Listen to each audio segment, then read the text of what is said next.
संसार का हर अंश, हर कण ब्रह्ममय है, पर माया का पर्दा इतना घना है कि हम सत्य को देख ही नहीं पाते।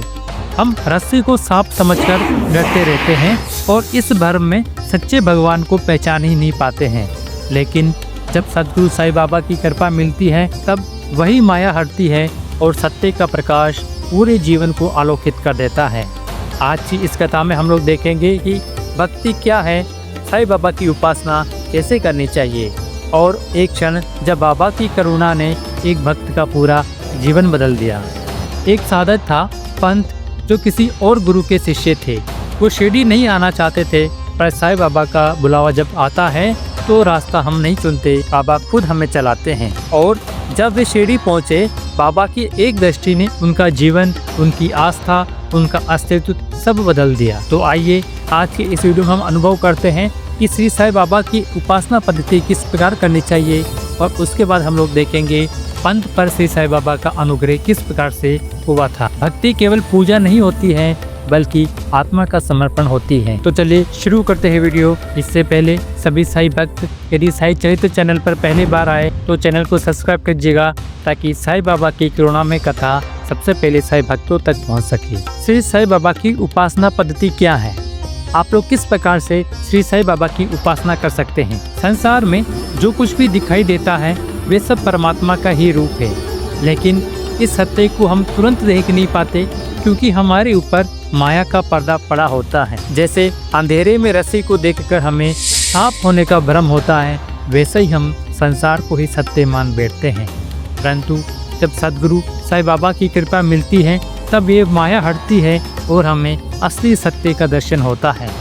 अब आइए हम समझते हैं कि श्री साईं बाबा की सच्ची उपासना कैसे करनी चाहिए। सबसे पहले साईं बाबा के चरणों में प्रेम पूर्वक सिर झुकाए। ऐसा भाव रखें कि आप उनके चरणों को अपने प्रेम के आंसुओं से धो रहे हैं। फिर उनके चरणों पर सच्चे प्रेम का चंदन अर्पित करें, यानी मन में कहें, बाबा मेरा सारा प्रेम, मेरी सारी श्रद्धा मैं आपके चरणों में अर्पित करता हूँ। इसके बाद अपने भीतर विश्वास का वस्त्र पहन ले। ये निश्चय करें कि जो कुछ भी होगा वे साईं की इच्छा से ही होगा। अब अपने मन को एकाग्र करें।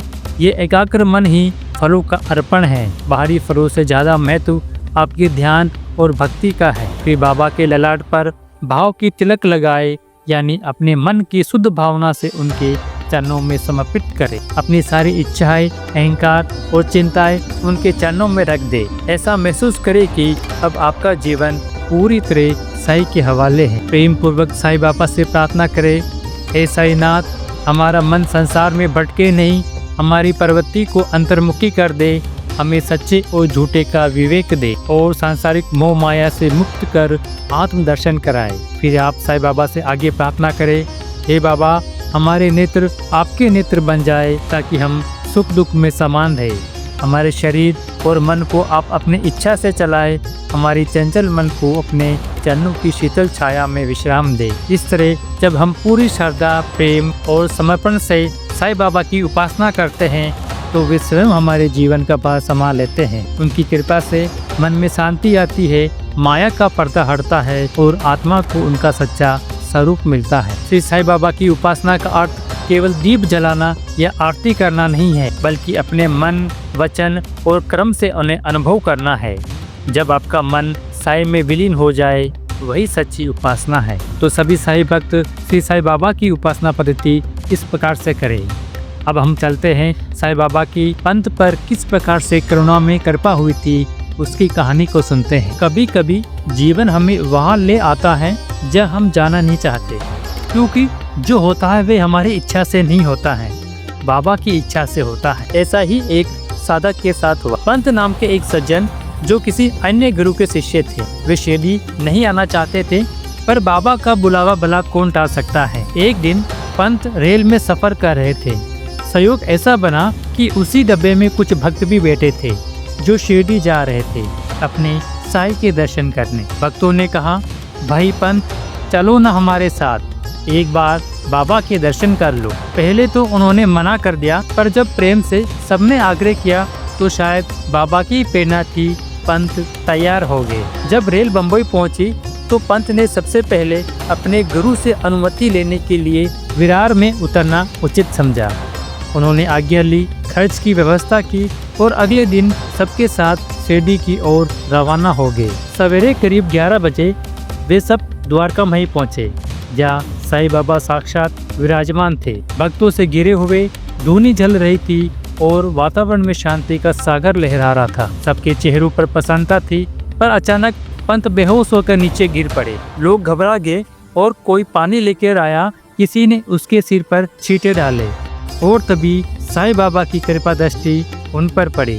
बाबा की मौन करुणा जैसे उनके प्राणों में फिर से चेतना बनकर लौट आई। पंत ने धीरे धीरे आंखें खोली और देखा कि सामने स्वयं श्री साईं बाबा खड़े हैं और मुस्कुराते हुए दया से भरे हुए हैं। बाबा तीनों काल के ज्ञाता थे।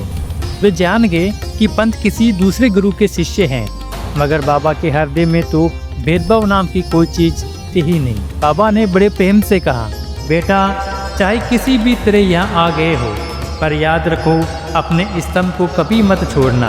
अपने गुरु में अटूट विश्वास रखना, उसी से तुम्हारा कल्याण होगा।